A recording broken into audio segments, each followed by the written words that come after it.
Study IQ IAS, अब तैयारी हुई अफोर्डेबल। हेलो एंड नमस्ते, मेरा नाम है डॉक्टर दीपानिता और आपका स्वागत है स्टडी IQ के एजुकेशनल प्लेटफॉर्म पे। आज हम बात करने वाले हैं कच्चातीवू आइलैंड। अब ये जो आइलैंड है आजकल काफ़ी न्यूज़ में है।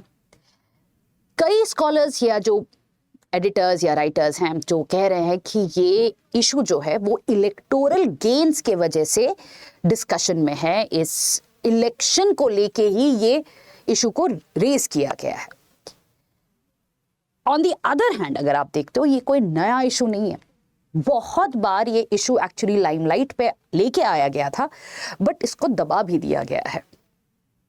जो भी रीज़न हो, चाहे वो इलेक्शन की रीज़न हो, चाहे वो कोई पॉलिटिकल गेन्स का रीज़न हो, ये इम्पॉर्टेंट है कि कच्चातीवू आइलैंड का जो स्टोरी है वो आज लोगों के सामने आ जाए।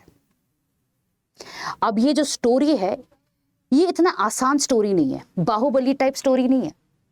ये स्टोरी है जहां पे 3 पैरेलल ट्रैक्स चलती हैं 3 कॉन्फ्लिक्ट्स के बारे में।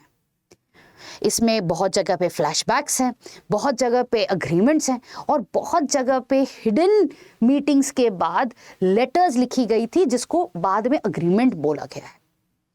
तो ये जो कच्चातीवू आइलैंड का डिस्कशन चल रहा है आज के दिन मीडिया में, उस मीडिया रिपोर्ट्स को देख के लगता है कि ये सिंपल एक लैंड जो इंडिया ने सीड कर दिया है टू श्रीलंका, या इंदिरा गांधी की जो गवर्नमेंट थी उन्होंने दे दिया है टू श्रीलंका।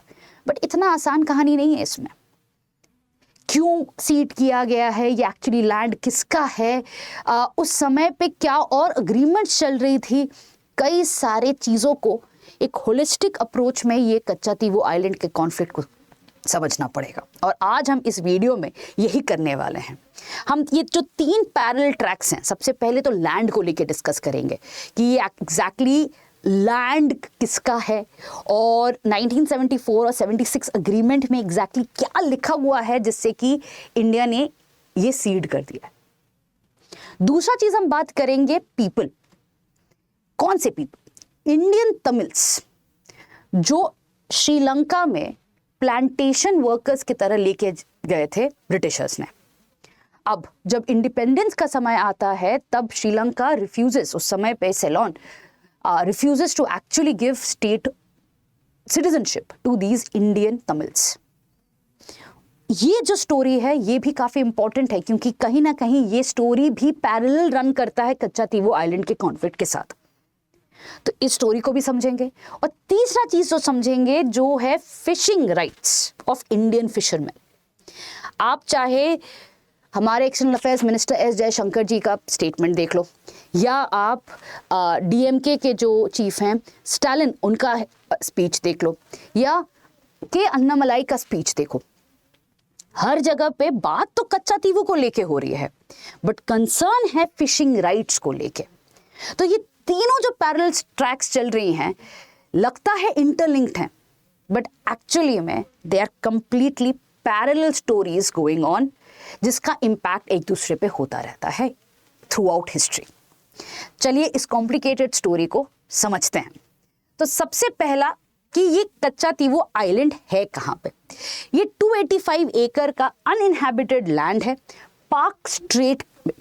ये पार्क स्ट्रेट जो पार्क है PALK, ये basically Robert Palk, he was the governor of Madras at one point of time, उनके नाम से ये रखा गया था पार्क स्ट्रेट। तो कच्चातीवू आइलैंड उस पार्क स्ट्रेट के पास आता है, उसी में आता है।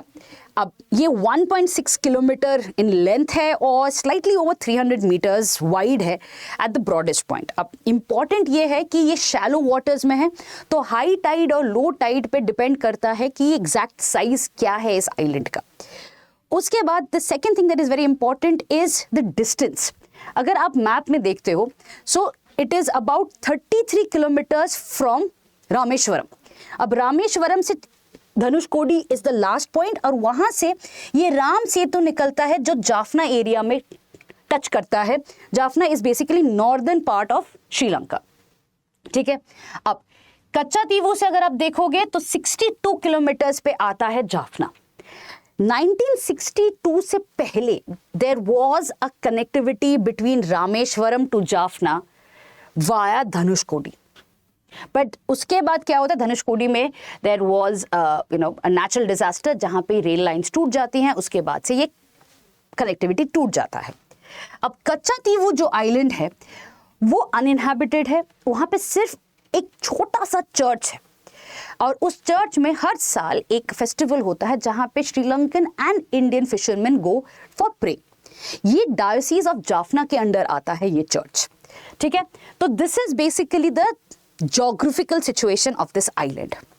अब ये आइलैंड अगर हम बात करें ये किसका है, at the end of the day it is very important to know कि ये लैंड टेक्निकली या हिस्टोरिकली किस कंट्री का है। अब जब हम बात करते हैं लैंड राइट्स का, उस पे कई चीजें इंपॉर्टेंट हो जाता है कि हिस्टोरिकली कौन इस पे था, किसका कब्जा था उस पे। सेकंड ये था कि लास्ट जो सर्वे या गवर्नमेंट रिपोर्ट्स हैं वो क्या कहता है इस लैंड के ओनरशिप के बारे में। तो सबसे पहले तो हम समझते हैं कि श्रीलंका कहता है कि अर्ली मिडिवल पीरियड में ये जाफना किंगडम ऑफ श्रीलंका का पार्ट था एंड अकॉर्डिंग टू श्रीलंका ये बाद में 17th सेंचुरी के करीब पास हो जाता है रमनाड जमींदारी जो रामनाथपुरम 55 किलोमीटर फ्रॉम रामेश्वरम, ये रामेश्वरम से 55 किलोमीटर दूर है, उनके पास ये पास हो जाता है 17th सेंचुरी में। लेटर जब मद्रास प्रेसिडेंसी ब्रिटिश गवर्नमेंट के अंडर आता है, British government creates that Madras presidency, उस समय पे कंट्रोल चला जाता है ब्रिटिशर्स के पास, ठीक है। अब 1921 में जब दोनों ही ब्रिटिश कॉलोनीज थे, उन दोनों ने क्लेम किया था but that technically was still part of the British colony, तो there was no such claim. जब श्रीलंका बोल रहा था कि वो हमारा है, इंडियन तब कुछ कह नहीं रहा था क्योंकि ब्रिटिश इंडिया था, तो they were all silent about that issue. So 1921 to 25 Sri Lanka kept on claiming कि ये हमारा है। श्रीलंका नहीं बोलना चाहिए, इस समय सेलोन था, but Ceylon kept on claiming कि ये जो आइलैंड है वो सेलोन का है, not of British India, but British India at that point of time did not really respond to it, ठीक है। So this is what the narrative is from the Sri Lankan side. तो ये नरेटिव अगर आप श्रीलंका के गवर्नमेंट वेबसाइट में जाते हो, उनके जो मिनिस्ट्री एक्सटर्नल अफेयर्स है वहाँ पे कच्चातीवू के उनका जो साइड ऑफ स्टोरी है बहुत क्लियरली मेंशन किया हुआ है। वो ये ज़रूर मानते हैं कि ये रामनाथ जमींदारी दी गई थी रामनाथपुरम को, ठीक है। अब आते हैं फ्रॉम द इंडियन पर्सपेक्टिव। अब फॉर्मर राजा ऑफ रमनाट जो बेसिकली राजा रमनाथा सेतुपति, उनका कहना है 1968 में एक रिपोर्ट आई थी हिंदू में, उनका कहना है कि since time immemorial Kachchatheevu was always part of their empire. यहां तक कि इसको लास्ट आउटपोस्ट माना जाता था रमनाड एस्टेट का। एंड इस रिपोर्ट में यह भी कहा गया है कि taxes were collected by the estate until 1947 when the state government took over following the Zamindari Abolition Act. So according to the Raja, this Kachativu island was actually part of his estate, technically which became part of India when India became independent. So according to the historical reports या जो राजा के reports हैं, और इनके पास ज़मींदारी records भी हैं जो उन्होंने प्रूफ की तरह दिया था इस रिपोर्ट में कि ये एक्चुअली रमनाड स्टेट का पार्ट था हिस्टोरिकली। और श्रीलंका का कहना था ज़रूर था, बट ये जब ब्रिटिश गवर्नमेंट ने मद्रास प्रेसिडेंसी क्रिएट किया था तब ये ब्रिटिश गवर्नमेंट के पास चला जाता है, एंड ब्रिटिश गवर्नमेंट के बाद दिस इज डेफिनेटली इंडिया का नहीं रहता है, राजा का नहीं रहता। तो यहां पे सबसे पहला डिस्क्रिपेंसी आने लगता है कि एग्जैक्टली किसका ये लैंड है। अब जब ब्रिटिश बाउंड्री डिमार्केट कर रहा था तो कच्चातीवू आइलैंड का बाउंड्री डिमार्केशन नहीं हुआ था। There was no proper demarcation of the boundaries near this area. The Park State के पास demarcation नहीं हुआ था। इसके वजह से जो गवर्नमेंट ऑफ इंडिया का स्टांस था 1974 तक, I am talking from 1947 to 1974 now, वहाँ पे कई सारे ऐसे डिस्कशंस हुए थे कि इस आइलैंड का ओनरशिप किसके पास जाएगा। तो सबसे पहले तो हमें आना है पीएम नेहरू पे। अब नेहरू का ये कहना है, एंड ये जो स्टेटमेंट है, this was added in the informal consultative committee of parliament 1968 में इसको ऐड किया गया था। उन्होंने क्या कहा था? That I would have no hesitation in giving up claims to the island, I attach no importance at all to this little island and I would have no hesitation in giving up our claims to it. I do not like this pending indefinitely and being raised again in parliament. In other words, he was okay with giving this island to Sri Lanka. अब idealism बोलो या lack of foresightedness बताओ या 1968 में जब ये add किया गया है तब ये भी हम देख सकते हैं कि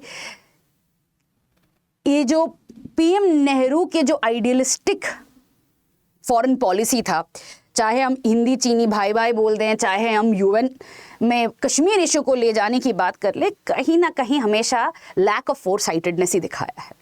but what is more important is that he was very categorical, ये island can not be the reason for conflict between India and Sri Lanka.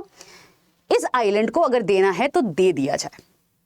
अब ये जो स्टेटमेंट था ये बेसिकली ऐड हो जाता है informal consultative committee of parliament 1968 में, जिसको एज अ नोट अटैच कर दिया जाता है।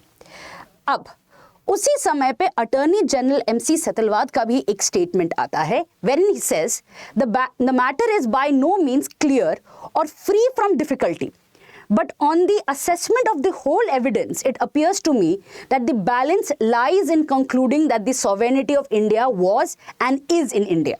तो सेतलवाद का जो स्टेटमेंट है, जो उस समय के अटॉर्नी जनरल थे, वो क्लियर है कि देखो मामला तो कॉन्फ्लिक्चुअल है, किसका है क्लियरली बोलना मुश्किल है क्योंकि दोनों का नरेटिव अलग है। बट अगर ये मुद्दा केस कोर्ट पे जाता है तब इंडिया का जो आर्ग्यूमेंट है वो सब्सटैंशियल आर्ग्यूमेंट है, because at the end of the day the claim जो इंडिया कर रहा है वो that's a very strong claim on Katchatheevu island. तो जो अटॉर्नी जनरल थे he was also very clear that ऐसे ही आसानी से नहीं देना है, इस चीज को अगर रिजॉल्व करना है through the judicial process, India has a strong claim. उसी समय के जो Krishna Rao minister of external affairs के जो जॉइंट सेक्रेटरी हैं, वो भी कहते हैं it may be noted that India has a good legal case which could be argued with considerable force. I am not suggesting that we have no case at all. वो clearly ये कहते हैं कि भाई केस तो है और अगर इंडिया लड़ेगा तो इसमें 50-50 चांसेस हैं दैट इंडिया इस टेरिटरी को, कच्चातीवू आइलैंड को, कह सके कि ये इंडिया का है। बट उस समय पे इंदिरा गांधी एंड हर कोटरी जो मिनिस्टर्स थे, उनको ये केस लड़ना ही नहीं था। उनको ये था कि भाई कच्चातीवू आइलैंड दे दिया जाए और मैटर को रिजॉल्व कर दिया जाए। कहीं ना कहीं यही जो आर्ग्यूमेंट है कि there is no importance to this island, यही आर्ग्यूमेंट कंटिन्यू करता है इंदिरा गांधी गवर्नमेंट के समय पे भी। एंड बहुत मीटिंग्स होती हैं गवर्नमेंट और उस समय के ऑपोजिशन में, एंड इसी लेवल पे बात होता है कि भाई केस लड़ना है कि नहीं करना है। But the final judgement was actually taken by Indira Gandhi who said कि नहीं, this land should be ceded, मतलब श्रीलंका को दे देना। अब ये जब डिसीजन ले लिया जाता है 1973 में, उसके बाद एक मीटिंग आती है 1974 में। अब 1974 की मीटिंग बेसिकली हुआ था केवल सिंह जो उस समय के एक्सटर्नल अफेयर्स मिनिस्टर थे और करुणानिधि के बीच में जो उस समय के तमिलनाडु चीफ मिनिस्टर थे। उस मीटिंग में क्या होता है, तो सबसे पहली बात होती है कि करुणानिधि जी को बताया जाता है कि भाई Katchatheevu island is going to be given to Sri Lanka. तो उस समय पे चीफ मिनिस्टर ने कहा था कि नेशनल इंटरेस्ट के अंडर पे ये समझा जा सकता है, but there will be protest. इसी वजह से उन्होंने 2 साल का टाइम भी मांगा था। बट उस समय पे केवल सिंह ने कहा था कि देयर आर मल्टीपल कंपल्शन। सबसे पहला है कि there is no clear cut proof कि एक्चुअली ज़मीन किसकी है। अगर ये केस लेके जाएंगे तो नेबर के साथ हमारा बहुत लंबा इशू होगा। दूसरा उन्होंने कहा था कि 3 एक्सटर्नल कंपल्शंस हैं। एक कंपल्शन था कि एक प्रो चाइना लॉबी आने लगा था कोलंबो में, श्रीलंका में। दूसरा कंपल्शन था कि जो इंडियन तमिल्स हैं वो स्टेटलेस थे उस समय तक भी इन श्रीलंका। एंड तीसरा कंपल्शन था कि India did not want another war in the region. तो ये सारी जब कंपल्शंस करुणानिधि जी को बताया गया तो उस समय पे ही सेड कि नेशनल इंटरेस्ट के नाम पे ये डिसीजन समझा जा सकता है, बट टाइम लगेगा because there will be protest, because there is sentiments of Indians towards this piece of island. At the end of the day वो इंडियन टेरिटरी है. तो इसी वजह से उन्होंने टाइम जरूर मांगा था, बट ये टाइम नहीं दिया गया. उसी समय पे जो एमजीआर थे, वो एआईएडीएमके के लीडर थे, उन्होंने भी कहा था कि the biggest fault is Karunanidhi did not guide the government of that time properly. तो कहीं ना कहीं इसी वजह से blame is being put on the then chief minister Karunanidhi. But इस मीटिंग के दौरान द फाइनल डिसीजन वाज कि हाँ, ये अग्रीमेंट किया जाएगा. अब आते हैं अग्रीमेंट पे. अग्रीमेंट पहला है, and this is where I have taken it from the 1974 का agreement from the ministry of external affairs के वेबसाइट से. तो आप अगर जाओगे तो वहीं पे आपको पूरा का पूरा अग्रीमेंट मिल जाएगा. And it's a very small agreement. I really wish that आप लोग सभी ये अग्रीमेंट प्रॉपरली पढ़ो, क्योंकि आपको कुछ चीज़ें क्लियर हो जाएगा कि क्या क्या इस अग्रीमेंट पे एक्चुअली डिस्कस किया गया है. ठीक है, तो सबसे पहला तो ये अग्रीमेंट 1974 जस्ट मीटिंग के बाद ही होता है, जहां पे ये साइन किया जाता है. साइन किया जाता है बिटवीन इंदिरा गांधी एंड उस समय के जो प्रेसिडेंट थे सिरिमावो बंदरनायके. अब इन दोनों लेडीज ने जब बात किया था तो उस समय पे the agreement was on marking the historic waters. Boundary decide करने की बात की गई थी.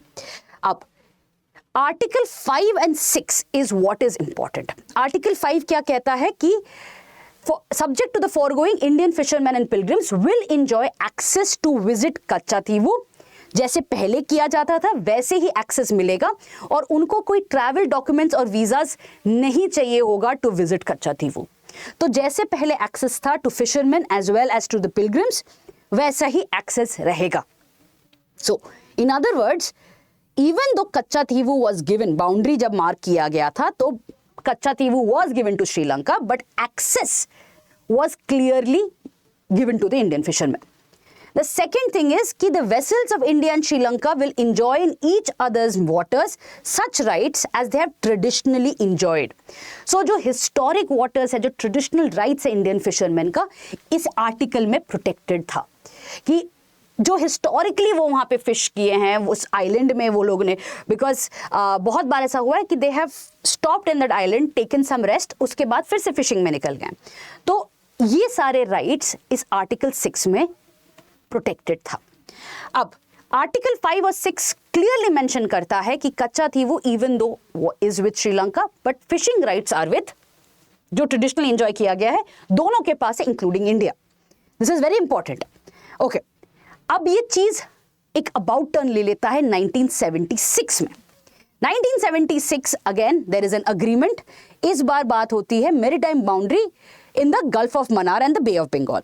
इस 1976 में एक और एडिशनल डॉक्यूमेंट ऐड किया जाता है. बेसिकली मालदीव्स के साथ भी जो बॉर्डर डिमार्केट होता है वो ऐड किया जाता है. But what is more important, ये साइन कौन करता है? ये साइन केवल Singh again from the for the government of India and Jaya Singh है. So foreign secretaries जो दोनों countries के थे उन्होंने ये साइन किया था. अब इसमें भी जो important बात है वो है आर्टिकल 5 में. एंड आर्टिकल 5 में let's come to clause number 2. clause number 2 कहता है कि each party shall have sovereign rights and exclusive jurisdiction. बात बदल गई यहाँ पे.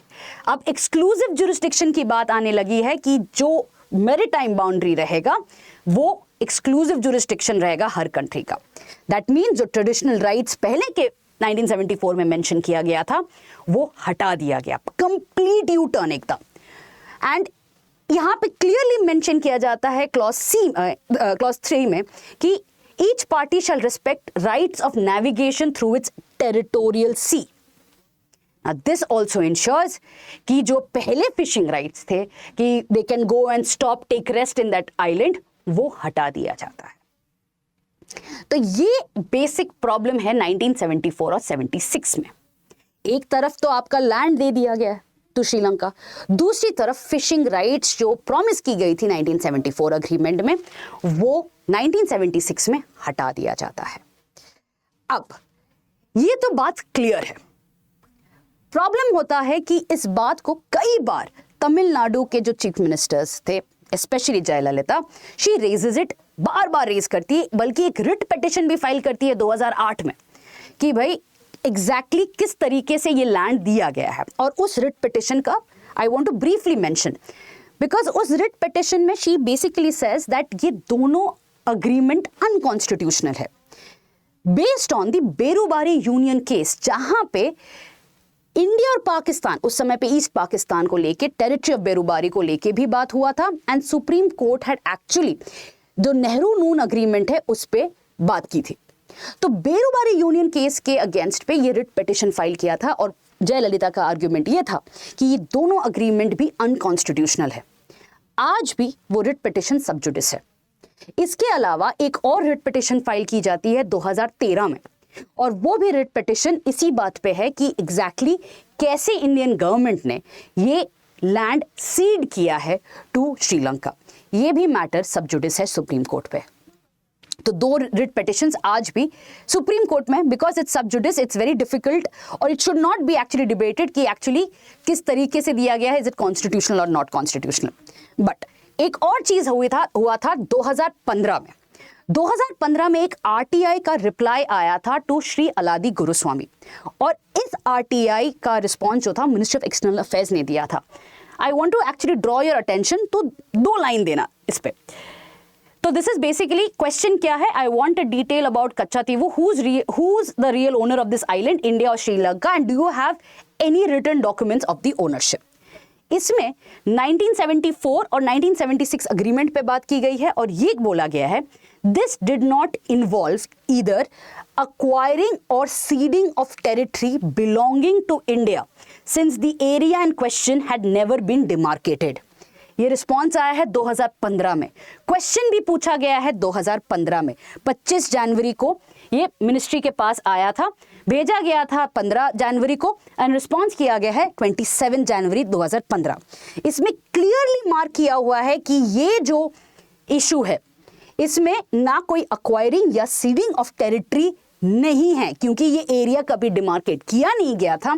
तो यहाँ पे बेरूबारी यूनियन केस की तरह ये this does not require the approval of the parliament, and it was very clearly that ये इसमें कोई ना एरिया अक्वायर किया गया है ना कोई एरिया सीड किया है, मतलब दे नहीं दिया गया है श्रीलंका को। बॉर्डर्स डिमार्केटेड थी नहीं, बॉर्डर्स डिमार्केट किया गया है, जिसमें कच्चातीवू चला गया है श्रीलंका के पास। सो पूरा जो अभी तक केस चल रहा है कि किसका लैंड है, 2015 के आरटीआई के अकॉर्डिंगली ऐसा कुछ केस था ही नहीं। और ये चीज 2015 में जब आता है, उस समय पे भी जो अटॉर्नी जनरल थे मुकुल रोहतगी, उनसे भी पूछा गया था कि एक्चुअली क्या है इसके बारे में, can India bring back Katchatheevu. तो उन्होंने कहा था कि अगर ये केस लड़ा जाए तो उस आइलैंड को श्रीलंका से लेने के लिए we have to go for a war. So in other words, इतना आसान नहीं है लैंड को जो दिया गया है या आरटीआई के अकॉर्डिंगली एक्चुअली नहीं दिया गया है उसको वापस लाना।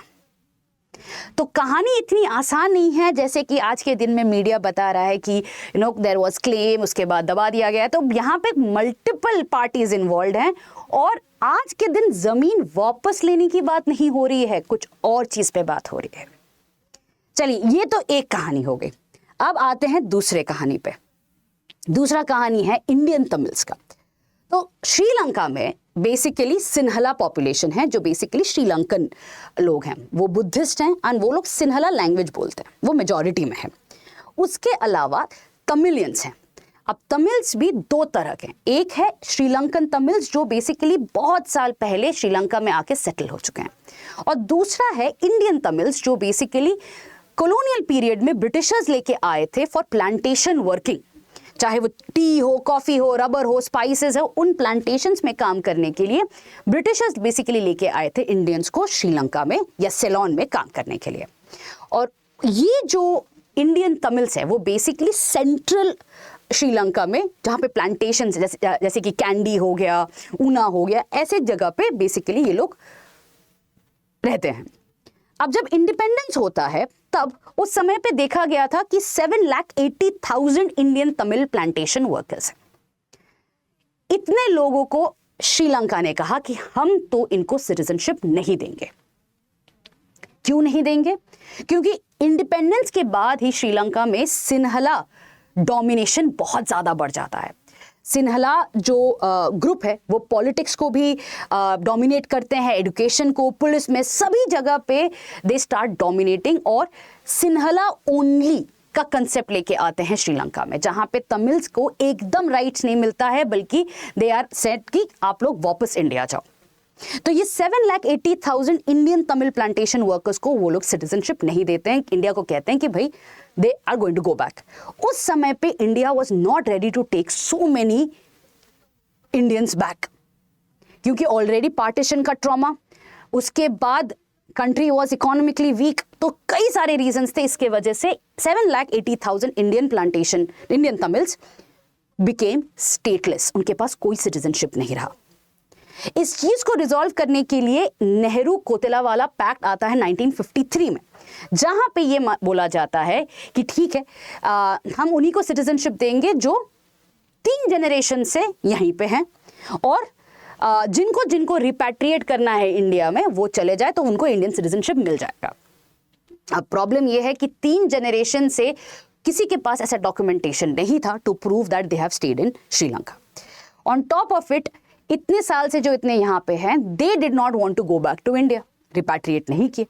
एक्चुअली देखा जाए तो इस पैक्ट के अंडर पे सिर्फ 5,000 ही ऐसे प्लांटेशन वर्कर्स थे जिनको श्रीलंकन सिटीजनशिप मिला।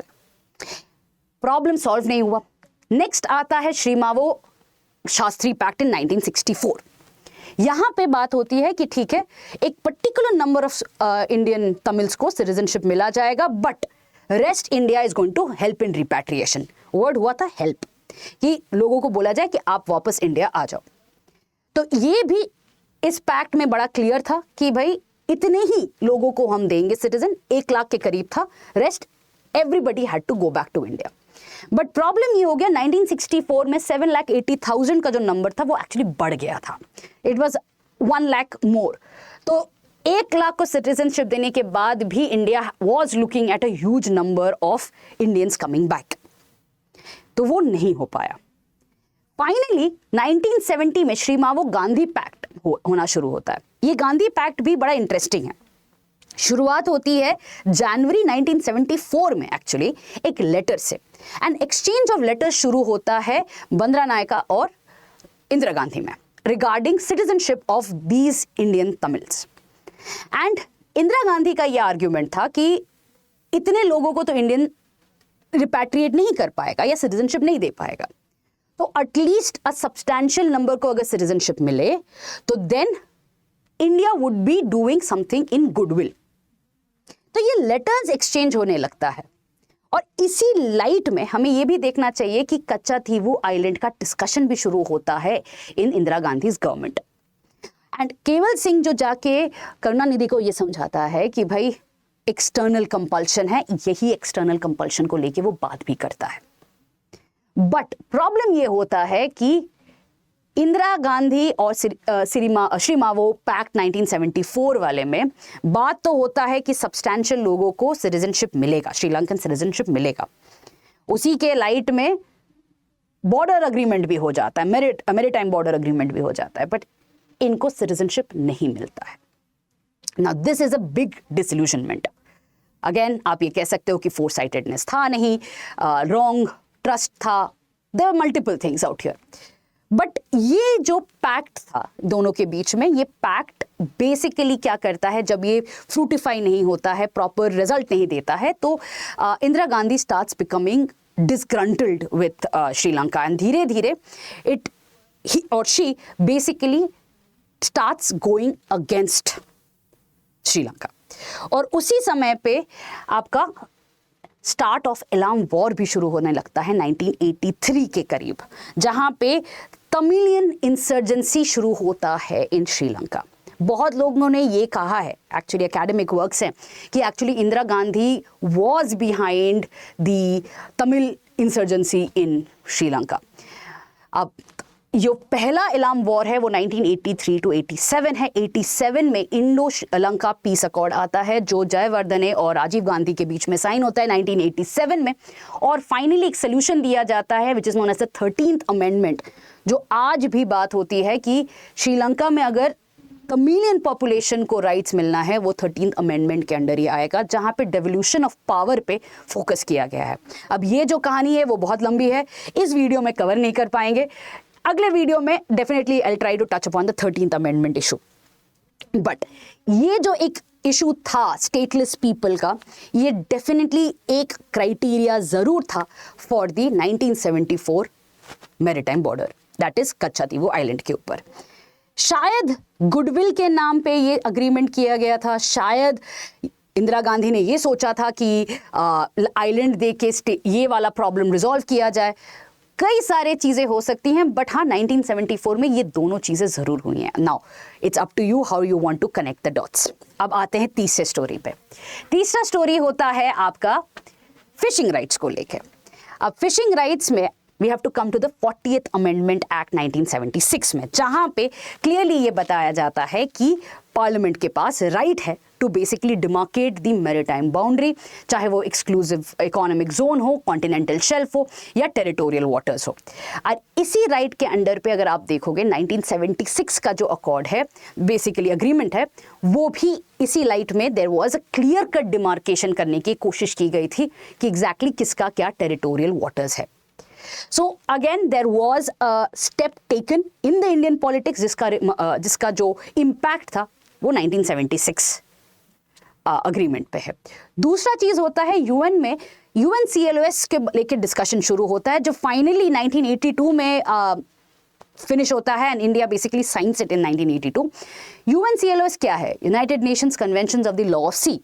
और यूएन में डिस्कशन शुरू होता है 1976 से कि कहीं ना कहीं एक प्रॉपर लॉ ऑफ सी होना चाहिए, जहां पे डिमार्केशन होनी चाहिए मैरीटाइम बाउंड्रीज में, एंड जो मेंबर स्टेट्स होंगे उनके आपस में कोई भी मैरीटाइम डिस्प्यूट नहीं होना चाहिए, that should be completely demarcated.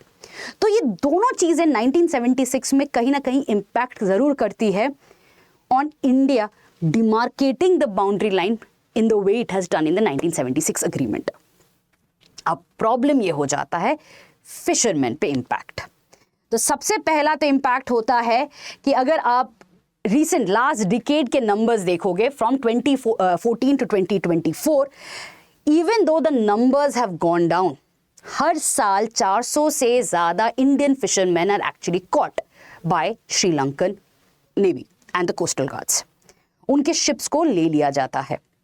अब बहुत सारा ऐसा केसेस आते हैं कि उनको जुडिशियल कस्टडी में महीनों तक रखा जाता है जब तक minister of external affairs interfere नहीं करता है या स्टेप इन नहीं करता है। इसी का नंबर हमारे external affairs minister S Jaishankar ने कहा है कि लास्ट 20 ईयर्स में 6000 plus Indian fishermen have been caught. ये डेंजरस कब हो जाता है? जब श्रीलंका के तब के प्राइम मिनिस्टर और आज के दिन के प्रेसिडेंट रानिल विक्रमसिंघे ने 2015 में कहा था कि Indian fisherman may be shot if they intrude into Sri Lankan waters. So ऐसे जब स्टेटमेंट्स दिए जाते हैं then it becomes a problem. अब फिशरमैन क्यों, सबसे पहले तो क्वेश्चन आता है क्यों ये श्रीलंकन वाटर्स में जा रहे हैं। इसके लिए मैप इज इंपॉर्टेंट। अभी तक we are talking about the maritime boundary, तो यहां पे आपका कच्चातीवू आइलैंड। अब प्रॉब्लम यह है कि जो Tamil Nadu marine fishing regulation act of 1983 है, वो ये कहता है कि मैकेनाइज्ड फिशिंग बोट्स जो हैं वो 3 नॉटिकल माइल्स के बाद अलाउड है। अब 3 नॉटिकल माइल्स के बाद अगर आप जाओगे तो प्रॉब्लम ये होता है कि हाई प्रोबेबिलिटी रहता है, क्योंकि कैच जो फिश है पॉपुलेशन बहुत कम हो चुका है, हाई प्रोबेबिलिटी रहता है बॉर्डर क्रॉस करने का, एंड स्पेशली कच्चातीवू के पास तो बहुत आसानी से बॉर्डर क्रॉस हो जाता है। दूसरा प्रॉब्लम है कि बॉटम ट्रॉलिंग को बंद करने के लिए एक ब्लू रेवोल्यूशन स्कीम स्टार्ट किया गया था, जिसके अंडर पे डीप सी फिशिंग पे फोकस करने के लिए। बट तभी भी आज के दिन जो बॉटम ट्रॉलर्स हैं जो बैंड है तभी भी चल रहे हैं, because fishing community you have to understand उनके पास कोई और सोर्स ऑफ इनकम नहीं है, और जब फिशिंग जो फिश का पॉपुलेशन है वो कम हो जाता है, they keep moving towards the deeper waters. यहाँ पे और एक चीज इंपॉर्टेंट है क्योंकि श्रीलंका में इतने साल से सिविल वॉर चल रहा था, इसी वजह से जो श्रीलंकन फिशरमैन है specially towards the northern side, उन्होंने इतना फिशिंग किया नहीं है, उनके पास इतना टेक्नोलॉजी था नहीं। इसीलिए जो फिशिंग पॉपुलेशन है, फिश का जो पॉपुलेशन है वो एक्चुअली श्रीलंकन वाटर्स में ज़्यादा है। अब Indian fisherman in Hunt for those fish वो लोग बॉर्डर क्रॉस कर जाते हैं। अब 2016 में जॉइंट वर्किंग ग्रुप भी दोनों कंट्री ने बैठाया था ताकि कोई सोल्यूशन आ जाए इस फिशिंग प्रॉब्लम को लेके, बट ये जॉइंट वर्किंग ग्रुप 2022 तक सिर्फ 5 बार मिली है और आज तक कोई सोल्यूशन आया नहीं है। बल्कि अभी भी फरवरी महीने में 24 फिशरमैन, इंडियन फिशरमैन को पकड़ा है, उनके 10 बोट्स ले लिए गए हैं। अब ये जो बोट्स हैं वो काफ़ी एक्सपेंसिव होते हैं, नेट्स बहुत एक्सपेंसिव होता है, and this is actually a loss of livelihood for these fisherman. ये प्रॉब्लम जब तक सॉल्व नहीं होगा तब तक forget the governments, the people around this area, जो फिशरमैन है वो प्रॉब्लम में हमेशा पड़े रहेंगे। और इसी वजह से मिनिस्ट्री ऑफ एक्सटर्नल अफेयर्स को इंटरफेयर या स्टेप इन करना ही पड़ता है बार बार। अब ये जो 3 नरेटिव्स हैं, एक है लैंड, दूसरा है आपका पीपल और तीसरा है फिशिंग राइट्स। इन तीनों में आज के दिन बात जरूर हो रही है लैंड को लेके कि भाई लैंड कैसे सीड किया गया है, बट एक्चुअली अगर आप देखो कोई भी स्टेटमेंट ले लो, चाहे वो पीएम मोदी का ट्वीट है या एस जयशंकर का स्पीच है, हर जगह पे फिशरमैन राइट्स को लेके बात किया गया है। क्योंकि लैंड को वापस लाना इज अ डिफरेंट मैटर, ये ऑलरेडी सुप्रीम कोर्ट में है कि ये कॉन्स्टिट्यूशनल है कि अनकॉन्स्टिट्यूशनल है, but this is the time जहां पे फिशरमैन राइट्स को लेके बात किया जा सकता है। एंड इसी वजह से इन द वे फॉरवर्ड मेरा सजेशन ये है कि आज के दिन श्रीलंका और इंडिया के बीच में काफ़ी अच्छे रिलेशंस है, बिकॉज इंडिया ने श्रीलंका को इकोनॉमिक क्राइसिस के समय हेल्प किया था। $4 बिलियन का हेल्प करना कोई छोटी बात नहीं है। उस समय पे जब उनके पास पेट्रोल नहीं था, दूध नहीं था, मेडिसिन नहीं था, इंडिया ने सब कुछ भेजा था। चाइना ने बोला था कि अगला लोन कब लेना है ये बताओ। यही डिफरेंस इंडिया ने जब दिखाया और Sri Lanka has clearly said that India is a true friend. ये एक परफेक्ट मौका है जहां पे इंडिया निगोशिएट कर सकता है on fishing rights. India negotiate कर सकता है एक ऐसा ट्रीटी, एक ऐसा डील जिससे कि हमारे जो फिशरमैन हैं वो प्रोटेक्टेड रहें, हमारे फिशरमैन को वो ट्रेडिशनल राइट्स मिले जो 1974 अग्रीमेंट में प्रॉमिस किया गया था, हमारे फिशरमैन का लाइवलीहुड ना जाए। This is the right opportunity for getting that treaty done. Land के बारे में अगर हम अभी श्रीलंका के साथ वी हैव अ फाइट और something, it is going to be detrimental, क्योंकि लड़ाई होती रहेगी बट बीच में वो फिशरमैन ही, उनका ही लाइवलीहुड जाने वाला है। तो मैटर जहां पे सुप्रीम कोर्ट में है, लेट इट कंटिन्यू, वहां पे पता चलेगा कि वो कॉन्स्टिट्यूशनल था कि अनकॉन्स्टिट्यूशनल था। बट जब तक वो ना आए, it is very important that यही मौका है, इलेक्शन के बाद India should actually sit with Sri Lanka and get the fishing men's rights, जो ट्रेडिशनल राइट्स हैं, जो प्रॉमिस की गई थी 1974 में, वो एटलीस्ट हमारे फिशरमैन को मिले। चलिए इसी के साथ इस वीडियो को खत्म करते हैं। Thank you so much for joining. I will see you in the next one. Study IQ IAS, अब तैयारी हुई अफोर्डेबल।